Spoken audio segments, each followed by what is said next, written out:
Hello. In today's lesson, we're going to be going over lots of things with angles, okay? Sometimes I know these can be a little blurry to read. Remember that the original copy is always uploaded in our Google Classroom as well. So if you didn't have a copy at home, you can definitely open that up so you can maybe see exactly what might be printed here. Okay, so lots and lots of stuff with angles today. Naming them, measuring them, classifying them, all kinds of stuff with angles. So let's just jump right in. You really got to think about when you think about an angle. I think we all know what an angle looks like, but sometimes we actually forget the basics of an angle. This point where the angle hinges together is called the vertex, and that's going to be probably the most important piece is the vertex. When an angle is also drawn, it's technically by definition two rays. So an angle is formed with two rays. So we would have points on either end that help make this up. And then this would be considered our interior, like this part of the angle, and then the exterior would be out here. And that really is important when we get into things like corresponding and alternates and things like that. So, naming angles. I've taught geometry many years, and I can tell you right now that everybody always glances over, tries to skip over this really quick, and then later as we get into the chapter, then they get behind and they're confused. So I want to make sure that you really truly understand this. It says, using the diagram, state three different angles pictured. Okay, so many of you can probably say, well, here's one angle, here's the second angle, because clearly the letters, and then the third angle is the big one, okay? But if you take a look at this first angle right here, this first angle that I'm highlighting in yellow, there are multiple ways to name this angle. Now, this is the vertex, so this has to stay in the middle. So for this first angle, I clearly could say angle 1. That would be the easiest. But let's say it wasn't there, because sometimes it won't be. You have to use the letters. So you would say T, V, S. TVS. That would be one way. Do you notice how this is the vertex? This same angle, you could reverse the outer letters. So you could say SVT. But do you notice how the V is still in the middle? So this is one of the angles that we have. That's just one. I named it three different ways. So why don't you take a second and let's try angle 2. Now clearly we know angle 2, but what are the other two ways that we could write this? So if you need to, quick pause the video. All right, I could do RVS. Notice again, I have the V in the middle. And then I would reverse these outer letters. So I would say SVR. That would be the same angle there. And then our third angle is this outer angle. So it's this big one. It's basically the two put together. So it's this whole thing. Now, you really do not want to say angle V. If you just said angle V, I would not know if you meant the small ones or the bigger ones. So we don't want to say that. We would want to use the letters. So we would say TVR. Or we could say RVT. But are you noticing again, my middle letter is my vertex, okay? So that's going to be really important. So let's actually jump down here to number 2 for just a quick second and pause it here and see if you can name this as in many ways as possible. Okay, hopefully you paused it and you said angle 2 because that's probably the fastest way. And then you could also say DEF, and you could also say FED. Now, do you notice in this picture, there's no other location for E. There's no other picture that goes off from it. So in this particular case, you could name this angle E if you wanted, because there's no other location. There would be no confusion. So that would be another way to name it, okay?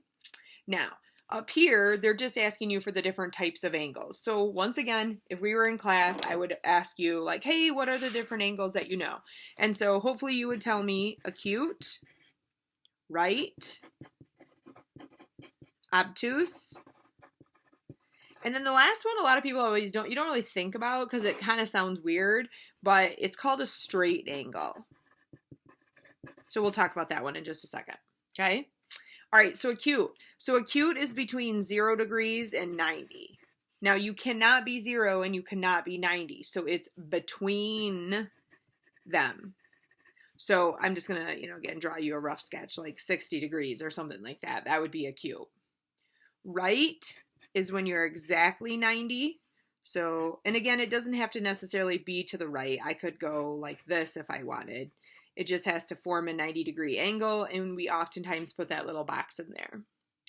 Obtuse is between 90 and 180. Again, I say the word between because it cannot be 90 and it cannot be 180. So it might look something like that. Like let's say this is like 120 degrees. That would be obtuse. Now straight kind of seems weird, but straight is when you're just 180 degrees.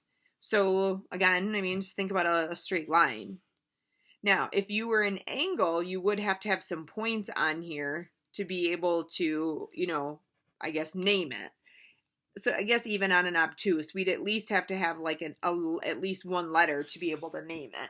But when we think about straight, it's kind of goofy. You really would need 3 different dots there to name straight. So you don't see straight very often, but it is one of the classifications. So if you go down to number 2, remember how we named it? We could also call this acute. Because if you look at it, it looks less than 90. I guess you might have to get a protractor out if you wanted to try to measure it exactly to see if it's 90. But to me, it looks like it's probably just shy or a little less than 90. Okay? All right. Moving on. Number 3. Now, we weren't sure, again, how everything was going to go here, and I'd already made the copies of the packet, but even at the beginning of the year, we knew about COVID. So notice we put a protractor on here for you. That way we wouldn't have had to pass out protractors in class and then worry about sanitizing them and all that good stuff. So we're going to measure each angle, and then we're going to classify it. So we're going to have 2 parts to our answer here. So we've got GHK. Now, some people still struggle with reading protractors. You always want to start at the ray. If it's on the 0, you always want to start with that one. So if this is the ray, it starts on the 0. So we're going to use the outer because notice the inner does not start at 0. So we're going to go 0, and we're going to go all the way around, and it looks like 125 is our degree. So we say 125, and then we classify that. So 125 is over 90, so we say obtuse. So that's like a 2-part answer that they want you to do. So why don't you pause the video here and why don't you try 4 through 6? All right, hopefully you paused it. JHL, so JHL, whoops, I didn't highlight that very good. JHL, notice is straight up and down, so we're going to go with 90, and we're going to call that right. Let me see how many highlighters I have here. I only have 3. We'll have to make this work. So we have L, H, K. Now, do you notice this one is not flush to one side or the other? I definitely can probably already say that this is acute. Just simply because, I mean, it definitely looks less than 90, but to get the degree, you just have to decide. This one isn't going to matter if you use inside or outside because they're the same. So this is 90, but then you just have to pick. If you want to use the outside, it's 125. So watch if I subtract. You always want to put the bigger one in first. So if we go 125 minus 90, notice we get 35. What if I would have used the inside? So the inside number was 55. So now I have to go 90 minus 55. You always have to put the bigger one first because we don't want our angles to be negative. But do you notice it doesn't really matter which one I use here? And that's only because the 90 is the same. Otherwise, I just need to decide outside or inside. It doesn't make a difference. So then this one would be 35. And then I don't have another highlighter. I do have a red pen here, so I could maybe use that. GHJ. Oh, look at how nice that one is. That one's all the way along the bottom. So I just say 180, and that's straight. Again, straight's kind of a goofy angle because it's more like a line, but you can still name it. All right, next. We're seeing that word. Gosh, was it lesson 1, maybe 2? I think it was lesson 2. The word congruent. Congruent just means equal or same measure. But remember, because it's a shape, that's why they're using this word. So my projection or my thing here might be a little bit hard to see, but if you look either in the textbook, because that's where this is coming from, or you can look on your papers, you should see the marks. So you got to look really careful. The 2 marks probably pretty easy to see. I think that one's a little bit easier. So we could say angle F is congruent to angle D. Now notice I'm using only one letter because when I say F, I don't think there's any confusion where it's at.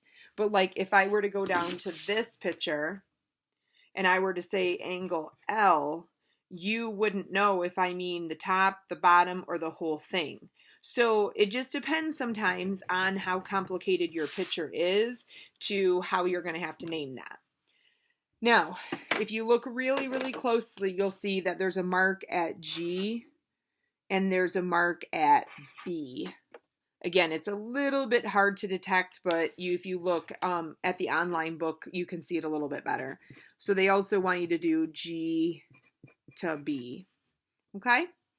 And then B and C, they're just trying to, again, get you to go through some either numerical or thinking questions just to kind of apply some of your knowledge. So it says ADC, so ADC, just getting you used to how to read that. So this angle right here, essentially D, is 140. Well, look at, we already saw that D is the same as F. So if you look at these letters, I can pretty much just focus on the vertex. So if this is 140, then this one must be 140 as well.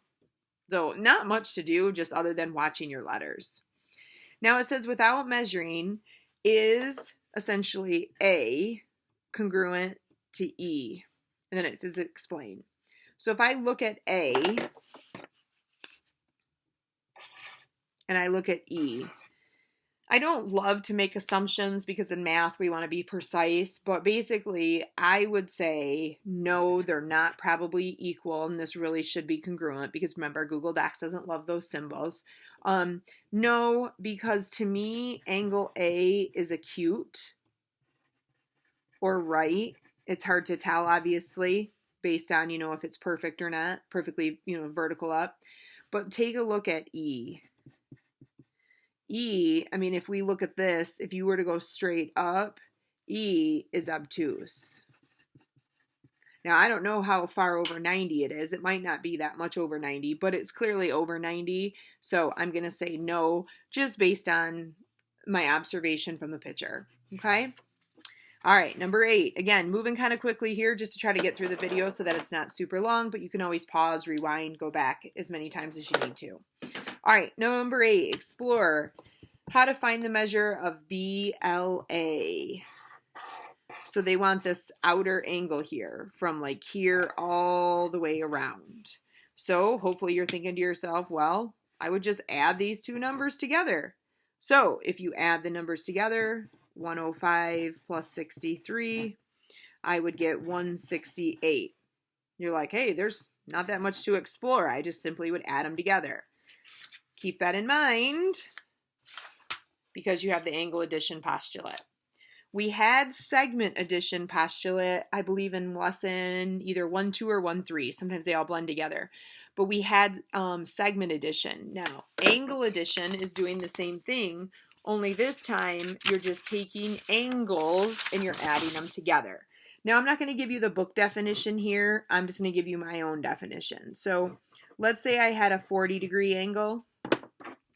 And let's say I add on a 50-degree angle. It's probably not the best drawing there, but I had a 40. I added on a 50. What angle would I get?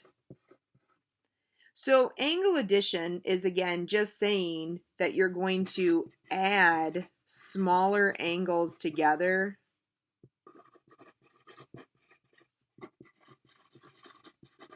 and that gives you a larger angle. So we had the same thing with segment addition. Remember, we did something like a segment of 2 and then a segment of like 5. And so we said, oh, the segment is 7. You're doing the same thing only with angles, okay? So if we take a look at number 9, notice they're telling us LKN. So this whole angle right here is 145 degrees. So we have to make a little algebra problem. We need to add these together. So we need to add 2x plus 10 plus 4x minus 3. Now you might do that in one step. You might not need to write this down, but you're going to want to add them together and set it equal to the whole thing. So if I add 2 and 4x and 10 minus 3, and I set that equal to 145, and then now if I move the 7 over, I get what? 145 minus 7, and then I'm going to divide by 6. I get 23.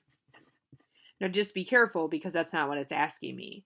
It wants LKM, which is the top, and MKN, which is the bottom. So now I just need to take 23 and plug it in. So here's the top. So this one would be 56. And then if you want, I could just subtract 145 minus 56 to get this. Or I could plug my number in, 4 and then 23 minus 3. Do you see how I get the same number? So it's ultimately up to you what you want to do. So why don't you pause it here and try number 10? Okay, hopefully you paused it. I got the answer of 12 degrees, so pretty small angle despite the picture, but that's okay. Sometimes it's just the luck of the numbers. So if you got 12, go ahead and fast forward. If you did not get 12, my suggestion to you would be to quick label this. It says W or XWZ is the whole thing. This is the top, and this is the bottom. So I'm going to add these two together. So x plus 2x, 5 plus 7 equals the whole thing. And then I'm going to move the 2 over here. So I'm going to add the 2x. And I'm going to move the 12 over here. So I'm going to subtract 12. I'm going to divide. And then notice it wants YWZ, which is essentially right here or this one. I mean, they're the same. So you just got to plug 2 back in. So like 2 times 2, which is 4 plus 7. And that's how I got 12. Make sense? Okay. So then I should have gotten 11, shouldn't I? Did I do my math wrong? 2 times 2 is 4. Yeah, so I should have gotten 11, not 12. I guess I can't add. Right? 10 divided by 5 is 2. 2 times 2 plus 7. Just trying to check my work here. Yeah, I got 11 now. So sorry, I might have just typed it in wrong before and just been going too fast. Sometimes I make the easiest mistakes on this kind of stuff just because I go too fast. Okay, angle bisector. We've already seen the word bisect. Bisect, again, no matter whether it's an angle bisector, a segment bisector, just the word bisect means to divide into 2 equal pieces. So I know this is just the diagram from the book, but essentially, like if I were to give you, let's say, make it easy, a 60-degree angle, and I told you to bisect it, what they really just want you to do is split it into 30 and 30. That would be bisect. So if we take a look at the bottom here, notice it says the ray, EG, so this ray, bisects the angle. So it's hard to know sometimes if 92 is the whole thing or was 92 just the top. But if you look, there's no way that this piece right here can be 92. So 92 has to be the entire angle. Okay, so this is 92. Sometimes I wish they would label it like that. But if it's been bisected, then we know it's been split in half. So we just have to do 92 divided by 2. And so we get 46 for the top and 46 for the bottom. And notice they're technically asking me for the bottom, but it really doesn't matter because they're the same. So bisect is kind of like midpoint, only you can't really have a midpoint of an angle. So that's why they use the word bisect. So on 12 and 13, notice last 2 questions here, they just don't draw you a picture. You really need to make sure that you draw yourself a picture because Otherwise, you're going to make a mistake. Notice how there's two expressions here. There's two expressions here, but you're going to set these up differently. So let's go ahead and draw number 12 out real quick. We have this ray bisects the angle. So it doesn't matter how big you draw your angle, just give yourself some type of a visualization here. So there's my angle, and KM is going to bisect it. So just try to go down the middle as best you can so that it looks like it's cut in half. It doesn't have to be perfect. And now I'm going to label them. So bisect, hold on, means this is equal to this. Okay. JKM, so the top is 4x plus 6. And MKL, which is this bottom, is 7x minus 12. Now notice it wants me to find JKM. So it wants me to find the top one, which I ultimately need to figure out the variable. And if it gets bisected, that means these two are equal. So then I'm just going to set them equal to each other. So if I set them equal, then I just have to solve. So I'm going to move the 4x over, and I'm going to add the 12. And then if I divide off the 3, now be careful because that's not what they're looking for. So they just want you to plug the 6 back in. So 6 times 4 would be what? 24 plus 6. So that would make this 30. And then I'm done. Why don't you try 13? I think you're going to be surprised at 13. So try it real quick. Don't end the video here. You got to try one more question. All right, hopefully you tried 13. If not, quick pause it. I'm going to start to draw mine out. Now this one I think is harder to draw because it doesn't have the bisect piece. So I'm going to start by drawing MNO. Now again, it doesn't matter how big you draw it. It's just remember that this has to be the vertex. So there's my MNO, and I typically draw them to the right, again, because I'm right-handed, so it's just more comfortable for me. Now notice the letters, O, N, P. So O, N, P must be going this way. And it does say they're congruent. Again, this is a weird thing with Google Docs. It put this little dot above it. So just bear with the Google Docs on that. Excuse me for a second. I feel like I have to sneeze. Okay. So, excuse me. O, N, P. Now, I don't know if those look exactly the same, but I can just put a little mark here that says they're the same. Now, let me go ahead and label it again. So this one is 4x plus 3. MNO is 4x plus 3. Wait a minute. MNP. MNP. So this whole thing is 11x minus 9. So be very careful because if you look at these two drawings, notice how they give you the top and the bottom. But here they give you the top and the whole thing. So I can't set those equal because this is clearly bigger than this one. So now you got to come up with a plan. So if I was here with you in class again, I would ask you, what are your thoughts? Well, remember, these are equal. So if this is 4x plus 3, then so is this one. So if I add these together, I get 8x plus 6 equals the whole thing. Now I can solve this. So if I move the 8 over, and if I move the 9 over, if I divide by 3, and that's why we went through on the first day going through solving these equations, because there's a lot of what I would call like 1 or 2 step equations in this class. So you got to get comfortable with that. All right, now it wants me to find, be really careful because it could ask me for the top, the bottom, which are the same, or the whole thing. So there's kind of 3 different locations. O, N, P. Sometimes my eyes go right to the vertex, but you got to be careful because there's 3 different spots. So O, N, P. So it wants this one. So if I plug 5 in there, that's 20 plus 3. So that must be 23. All right, that concludes angles.